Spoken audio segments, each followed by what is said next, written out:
My suggestion over there would be to look for people who are sort of up and coming and are really entrepreneurial. If they have an entrepreneurial background, either they have been an entrepreneur themselves or they have had a history of working in what we call 0 to 1 projects, meaning they took something which was very initial and they were able to scale it to a certain level. Those are the kind of people who you really want on your product team.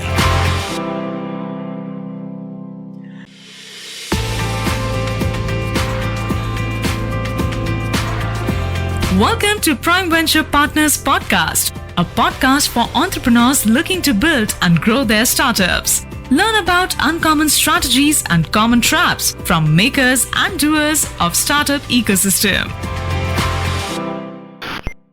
Welcome to the Prime Venture Partners Podcast. Today we have with us a special guest, a dear friend, the former Chief Product Officer at Uber and a product leader at Google, my buddy Manik Gupta. Welcome to the show, Manik. Thank you so much, Amit. It's a pleasure to be here. Manik, love to have our listeners go through a little bit of your journey. Both, I know you had started a company before you did your MBA and then the long product journey at Google, Uber, and so forth. So can you just walk our listeners through your career journey? Yeah, definitely. So firstly, Amit, thank you so much for having me on the podcast. Yeah, in terms of my journey, look, I have always been very fascinated by technology. And I used to study in Singapore. This is around the time the whole dot-com boom happened in late 90s. And while I was graduating from my computer engineering in Singapore, there was a lot going on with regards to the internet. Things had just started coming together. All of us had been exposed to Netscape and the web browsers and everything while we were in college. So whenever you're in college, it's a magical time because you kind of learn so many different things and there's a community that you form. So I got together with two of my classmates and we jumped right into entrepreneurship and we started an e-commerce company where I was a founding engineer and we focused on demand aggregation. So this is really around how you can pool demand from multiple people on the internet, even if they don't know each other, and then try to drive volume discounts for those individuals. So back in the day, in late 80s, in 99, when we first started, the most hottest in demand product was the Palm Pilot. It was a precursor to a lot of the smartphones that we see today. And that was also our best-selling item on our website, where we had a lot of people who will come in and say, I want to buy this product for a certain amount of money. And if more and more people came in and expressed a desire to buy it over a period of time, we used to drop the prices because we could negotiate volume discounts. So that was the first company that I started. I was a founding engineer and also the product person, if you will, on the team. It was a dot-com days, like I was saying, and we had a successful acquisition barely 8 or 9 months into our journey. We had an acquisition from a company from Norway. And that was the first time I realized how important it is to just keep an eye on competition and just have a very broad sense of what's happening around you. Because sometimes when you're working really hard, you tend to focus on your work, but you sort of lose the broader context. And the reason why we were able to do that deal was because we were doing an analysis on who else is our competition in so many different markets. And it seemed like they were doing the same thing and we connected and it was a very good outcome. So I then continued with the merged company for another few years, where I really realized how to sort of scale the business in not only in Singapore, but in all of Southeast Asia and even in India. So I was doing that for a few years. And then from there, in 2003, I realized that I should do something new and kind of really try to go for even bigger scale. So that is when I joined Hewlett-Packard. Again, this was in Singapore. Those of you know, in 2003, it was a very interesting time, again, in the PC industry, because Dell computers at that time was the number one selling computer because they had a very strong online direct-to-consumer business, and direct-to-consumer and direct-to-business. And at that time, Hewlett-Packard was distant number two, and they had just bought Compaq to kind of compete with Dell. But they had a very, very expensive distribution structure because they didn't really have an online presence. So I was brought in part of the team where we focused on how do we get the HP computers and all of HP products selling online. And my job there was to really build it out. So I had done a bunch of e-commerce before, and it was really about how do we scale that to all the various HP divisions. And it was a fantastic learning opportunity for me because I really understood what scale meant. So that was my job at HP. I was involved with the consumer business for many years. After that, around 2007 is when I realized that the first wave of internet experiences was starting to happen in India. Decided to come back to India and joined the Indian School of Business, did an MBA there, and graduated in 2008, got a job at Google, started with Google in Bangalore in product management. That's where I met Amit Somani as well. And we were on the same team. And I started looking after Google Maps, basically focused on how we can launch products like Google Maps in India and make that happen. So I did that for a few years in India, then moved out to Mountain View to headquarters, where I started running a global project within Maps to build maps globally. There was a project called Ground Truth. And it was a very ambitious goal where Google wanted to build their products from scratch. And then subsequent to that in 2015, I moved over to Uber. And at Uber, I did a bunch of different things over the 4 years that I was there. Started with the Maps team, focused a lot on their marketplace, which is around how do you connect riders and drivers, the pricing, and so on. And then for the last couple of years, first year as an interim, and then the second year as a chief product officer, I was instrumental in helping the company go public and really building out the product team.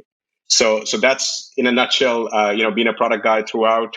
I've been focused a lot on technology, a lot of digital intersection with operational businesses through e-commerce and marketplaces and even Google Maps, and just very passionate about this topic. Wonderful. That's a prolific background, Manik. So I want to, there's lots of things we could talk about, like we were discussing earlier. I want to focus this particular episode on product management. The life of a product manager. Often product managers are thinking about life of a product leader, of building and scaling product orgs. Very interesting to hear that you were thinking about it even before you became a formal product manager.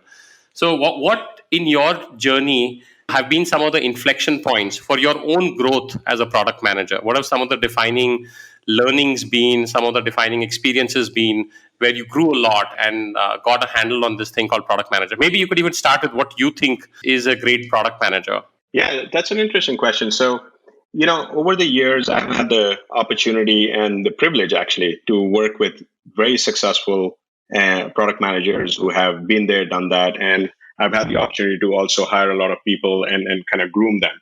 So there are a few things that I would like to describe as what is really, in my view, a great product manager. And then I can give you a couple of inflection points like what you asked, Amit. The first one is I feel that it's kind of very straightforward in a way, but people tend to forget this especially as a scale up in the organization. It's really about being the voice of the customer. Now, you can be an enterprise product manager, you could be a consumer product manager. It doesn't really matter what business you're in, but if you're a product person, it's really about you are really representing the voice of the customer. So that's like a core tenet in my mind. And whoever is the most researched, most understood, has talked to most customers, has developed a perspective, I almost always see them scale and do really well as a PM. The second thing I would say is really managing via influence. It's one of those jobs where it's kind of interesting because you typically don't tend to have large teams of people working for you, even as you become very senior in an organization. The product team is a highly leveraged team typically. So your ability to manage large projects and large initiatives and via influence, working with engineering, working with design, working with all the cross-functional teams. So that collaborative aspect, sharing the vision, getting people aligned, I think that's another part which I feel is really important for a great PM. And I think the other thing I would say is about just generally being curious about everything. So whether it's about team members, customer problems, approaches, competition, just being really, really curious, that just drives a lot of passion and a lot of energy into every aspect.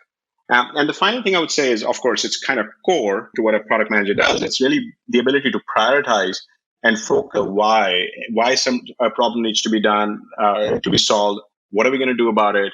And really work with engineering in particular, depending on if it's a technical product, with engineering to determine the how and by when it can be done. So those are some of the sort of high level, basic aspects that I focus on when it comes to a great PM. In terms of the inflection points on my side, I would give you a couple of examples. The first example I'll give you is from Google Maps. And when I was a PM, it was interesting because when I joined Google in India, it was 2008 and the iPhone had just come out.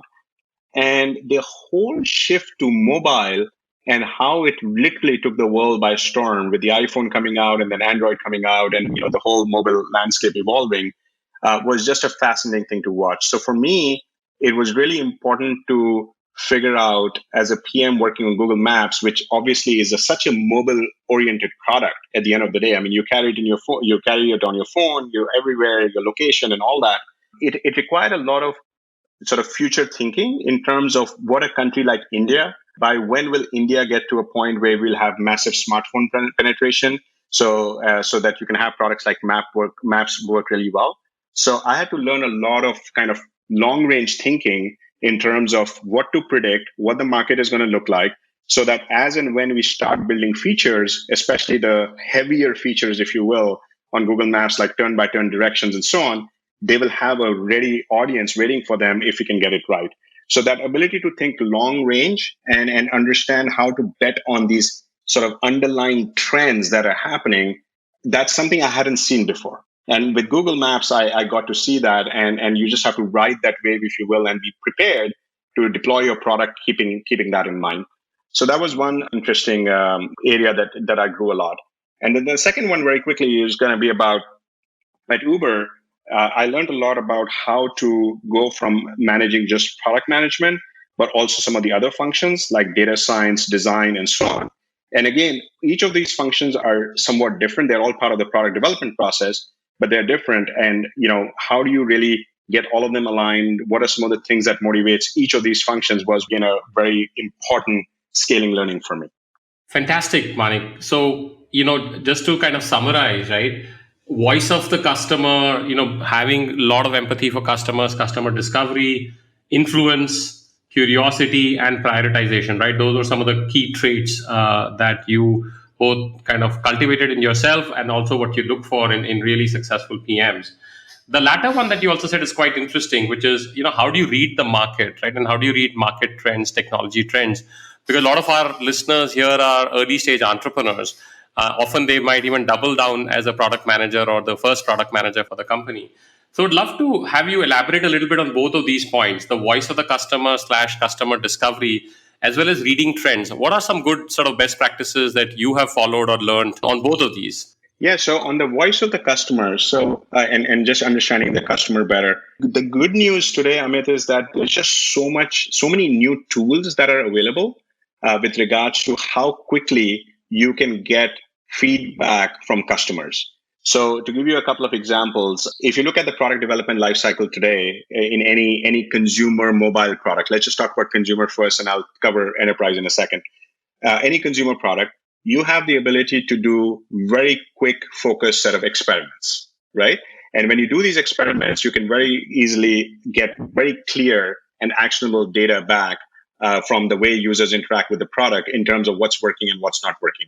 So I'm a big fan of rapid experimentation and ensuring that we can put, whether it's A/B testing, whether it is all kinds of other paradigms that are available at this point, you can easily do that, and you can just assemble that data and then determine what you should build and what's resonating with the users and not.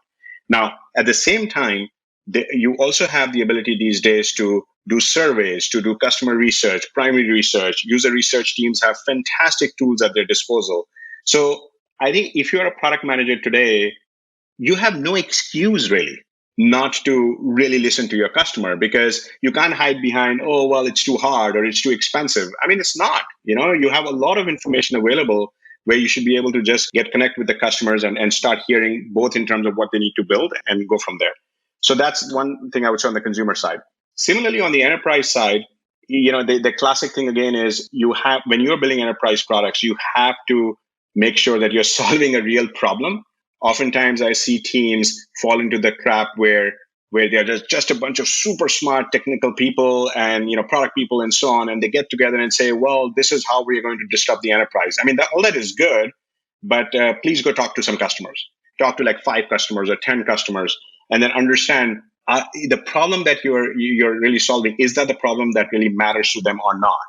And it's amazing to me if you were to go to an enterprise customer and say, hey, you know what? We have identified this problem and this is our solution. More often than not, most customers will say, yeah, that's great. Because nobody wants to send you down the wrong path or be rude to you, whatever. I would recommend that you ask the question, which is, am I solving the right problem? Is this the biggest problem that you have right now? If not, please tell me your biggest problem and I'll go focus on that. So this whole aspect of voice of the customer, product discovery, I think it's an important aspect which I would highly encourage PMs to do. And I think there is really no excuse in this day and age not to be able to do that effectively. So that's one. On your next question on how do you do some sort of long range planning, if you will, I think it's a lot about just looking at what some of the big players are doing in the market.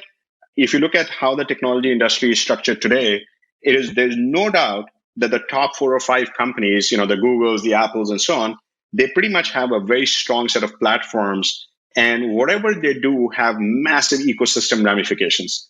So you have, as a PM, you have to keep a very close eye on what is Google doing, what is Apple doing, not in terms of their products themselves, but in terms of the ecosystems, the platforms.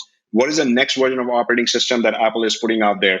Where is Apple going with their privacy stance? Where is Google going with their machine learning aspects? What is Facebook going to do with all the social graph that they have? So you start thinking about these things, and then you start trying to catch the waves that are going to happen.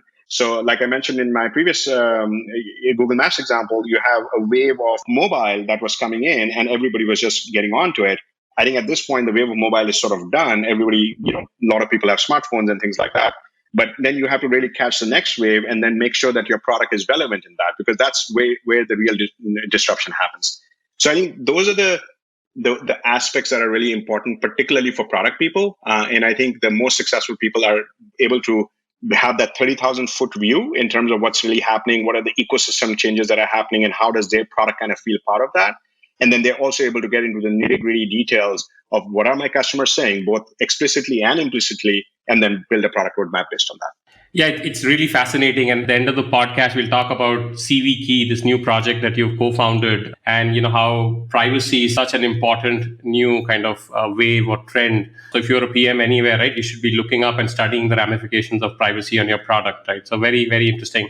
Manik, switching gears, you obviously hired and mentored a lot of PMs. So even some of these characteristics that you talked about, let's imagine you in the role of an early stage entrepreneur today, and you're making your first product hire, or perhaps even your product leader. How would you go about that process? And how, maybe some anecdotes or some interesting marker questions or whatever that you would ask that have worked well for you over your career? Yeah, I think that's a fascinating question, because this is a question, by the way, I get asked by so many founders these days, especially who are post Series B, getting into Series C. And then, the CEO is typically a product or a technical person, and they're looking to get their first VP of product in and so on. The way I think about this, Amit, is first and foremost, I'm a big believer that, and this, by the way, has happened to me as well, so I speak from my own experience. I'm a big believer of, as far as possible, try to promote from within. I know this is sometimes counterintuitive because people always want to get the brand name, and they always want to get somebody who has been there, done that, and has been successful. While I appreciate that, I feel that the people who are already at a company, especially at an early stage, even though they may not have the quote unquote pedigree, they may not have been a product manager before, or they may not have gone through the product school in big companies or whatever, they definitely have a very strong pulse of the business. And going back to what made a great PM, as we were walking through that list, they probably check most of the check marks, right? Where they need some help sometimes is just some mentorship and so on. And I would argue that that's usually a better way to go about it. But having said that, the way I think about this overall is you need to first decide, what do you want this product person to do? So that's an aspect that I've been thinking a lot about. So Manik, I wanted to interrupt you a little bit. So the question is, often the kind of companies that we deal with and some of the listeners here are 5-10 people, the prototypical 2 guys and a gal and a dog in the garage kind of stage, right? And they've got some early product market fit, perhaps a little bit of traction, and now they're like, oh, we need to formalize things and get our first PM in, right? So they may not have a large, they'll still have people in the organization. Often it's one of the co-founders who's the product person or the CTO and the PM. So I want to just see if you can throw some light on that, right? Like your first product hire in an early stage startup. The way I've thought about PM hiring, and especially if you're a really small company and you're getting your first person in, I almost define, or rather divide, the PM landscape in different archetypes. And some of those are their PMs who, based on experience, have done enterprise work before, right? So they must have come from SaaS companies and so on. So those are prototypical enterprise PMs. There are PMs who are much more consumer PMs who love working with design and iterating on pixels and thinking about the consumer. There are PMs who are more business oriented PMs who love working with sales and operations and so on. And there are PMs who are technical because they love to work on platforms. So depending on your company, first and foremost, you have to decide what is really the kind of PM you're looking for. What archetype do you want to fill, from enterprise to consumer to business to technical? And once you have determined that, that's kind of the first question. And once you have that, my suggestion over there would be to look for people who are sort of up and coming and are really entrepreneurial. If they have an entrepreneurial background, either they have been an entrepreneur themselves or they have had a history of working in what we call 0 to 1 projects, meaning they took something which was very initial and they were able to scale it to a certain level. Those are the kind of people who you really want on your product team and your first product hire, because this person firstly will come in and they're not going to start with process. Their first question won't be, how should we do a product review? I mean, that should not be their first question. The first question should really be, all right, are we clear in terms of who our customer is? Are we clear what we are building and why? Have we talked to many customers? So people who really have the ability to manage a lot of uncertainty, you can see on their resumes that they have gone from project to project and they've really scaled project by starting pretty much from scratch and then taking it up. And once you have the archetypes and you have the right sort of people who have done this at other companies before, I think that typically gives you a good Rolodex of people to talk to. And then, of course, all the other factors like how do they work with engineering? How do they work with other functions? The founder, the CEO founder, and the chemistry between the first product hire, in my personal opinion, has to be extremely tight, because most technical companies live or die by their product. So you don't want to make a mistake by having someone who is very different from the CEO or is not aligned with the CEO. So the CEO himself or herself has to drive that search and not kind of delegate this to somebody else, because I don't think that's going to work. So this person has to come in really empowered and really tight with the CEO, and then make sure that they're able to hit the ground running. Great. So switching gears and talking about the PM leaders, both hiring and grooming product management leaders, whether they are the chief product officer or the first, VP product that you hire. Can you talk a little bit about what are the traits that makes a PM leader successful vis-a-vis just an individual contributor or a product manager? Yeah, so this is what I was trying to get to earlier, which is by and large, as far as possible, try to identify and promote people from within. Even then, there's some of the questions that I have asked myself when I brought in senior people, and I have, of course, brought in senior people from outside, both at Google and at Uber as well. There are a few questions I ask myself. The first one is, what is the gap that I'm really trying to fill? So let me give you a few examples. One gap could be, I need someone to bring in a lot of process. And at a certain stage in the company, especially in a later stage, process becomes important. I know sometimes people feel, oh, why do I need process and so on? But the only way you can actually scale is through a repeatable process. So people who know how to build the process, who know how to have product and engineering and design and operations and data science, all these teams work together. Those people, if that is a gap in your team right now, that's one question to ask. The second question could be, maybe you want to fill up your executive ranks, or you want to get someone to build a team. So you obviously want to bring in a person who has built teams before, has been able to attract talent. One of the other criteria that I use in the same bucket is followership. When you hire somebody, how many people who have worked with this person in the past wants to follow them, right? And that's usually a very good sign, because it kind of depicts that there are people who are well regarded, that other people want to sort of catch them where they are. So if your focus is on, I really want someone to come in and build a team or upgrade the team, then you really go after somebody who's built teams before. The other bucket could be strategy, where you just need somebody who has operated at who has demonstrated that they are able to catch these waves, as we were talking about earlier, and they just have a very strong strategic point of view. And maybe that's what's missing in your organization. Not that your company is not doing a good job, it's just that you can always up level the way the strategic thinking happens. Or just to take another example, you're just bringing in someone for scale, right? Somebody who comes in and has gone from, like, let's say you are at 10 million users and somebody comes in and says, yeah, I know, from 10 million to 100 million, here are the 4 things that we did in 3 of my previous companies. So the point I'm making is you have to kind of determine first what is the gap, or maybe it's a combination of these gaps that you're trying to fill. And then based on that, run your search. By and large, most of the people who are kind of VP product level in companies, they are generalists as well. They would have done this, all of these things that I described at different levels in the organization. But oftentimes they would have expressed or they've done something deeper in 1 or 2 of these. If those are the things that are important to you, once you determine that, then you can go after the right people. And again, all the things that I mentioned in my previous response around how do you hire the first PM for the 5-person startup still apply, which is the chemistry has to be great. The person has to really come in and be sponsored by a very senior leader in the organization. Otherwise, they just don't get the agency. And then, of course, you have to do all your references and so on. So that's sort of how I think about, at a bigger scale, how you hire a VP of product.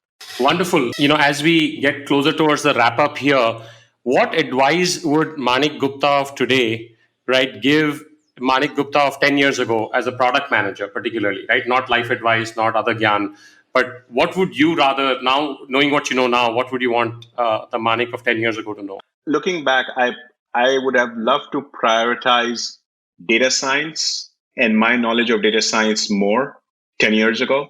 Because if I look at how product gets built these days, with experimentation, with a lot of analysis, lots of algorithms, which are really running tons of very interesting like outlooks for different products and so on, I would have loved to have caught that wave a little bit early.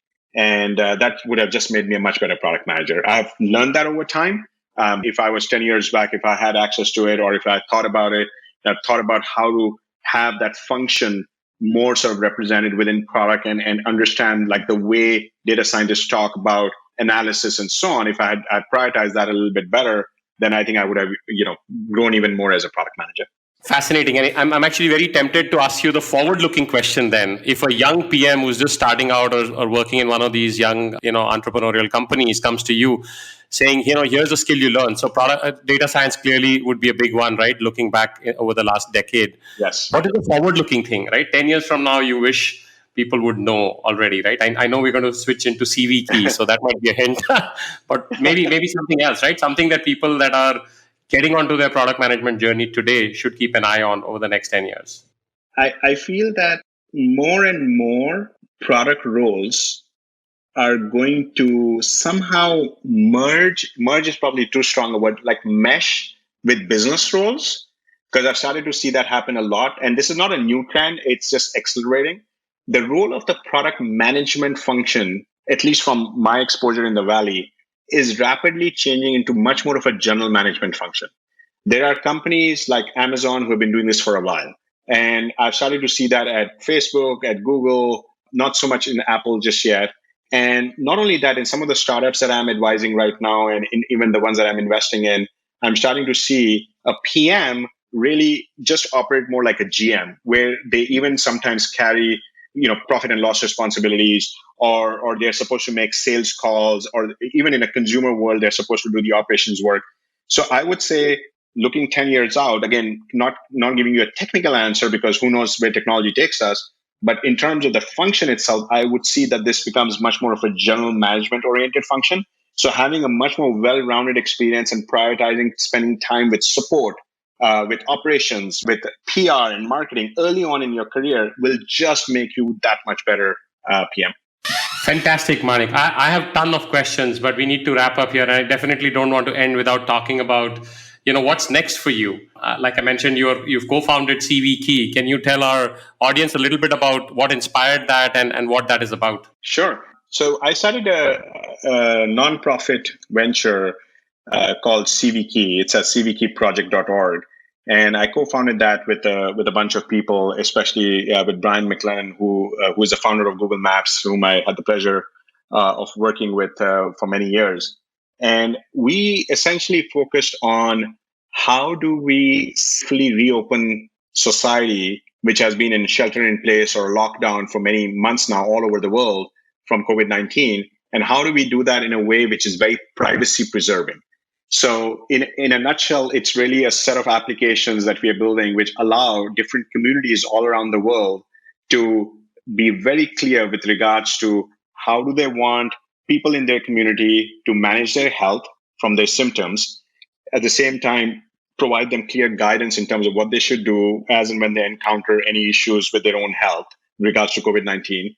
And then the ability to determine what is the best way to go around in a particular location. So if I have to go to a grocery store, if I have to go to a restaurant and so on, what are some of the guidelines? Is it at 50% occupancy? Is it at 10% occupancy? What are the hours of a grocery store that I can go to? Providing that hyper-local information, which is very, very confusing right now. And then finally, having a very safe and effective way to only allow people to go to these places if they are symptom-free. So those three combinations, we have put together an app ecosystem, and we are iterating really fast and figuring out how we can provide this level of solutions so that the society as a whole, not only do you keep yourself safe and healthy, but you also play your part to keep your community safe and healthy. So that's really the instinct behind it, and we are making pretty decent progress. And at some point, we would open source the solution, and really the privacy aspect in that is something I'm most excited about, because it's a very, very new way to think about privacy from the ground up, which I think is going to be an important part, an important trend moving forward. Absolutely, Manik. I think privacy is one of my big takeaways from this podcast, right? I think it's something that's often talked about, but India is sort of going from this notion of being, data poor to data rich, right? Nandan Nilekani, one of the co-founders of Infosys, talks a lot about that. And just laws around data are something that we are, kind of thinking about, right? Even the government is quite involved in it, as you know, in India. So thank you so much, Manik. This has been a great, insightful podcast. I have a lot of questions for you about your journey at Uber and others. Perhaps we'll do another one later. But thank you again for being on the Prime Venture Partners podcast. It was great to have you. Amit, thank you for the time. As always, really good talking to you, my friend.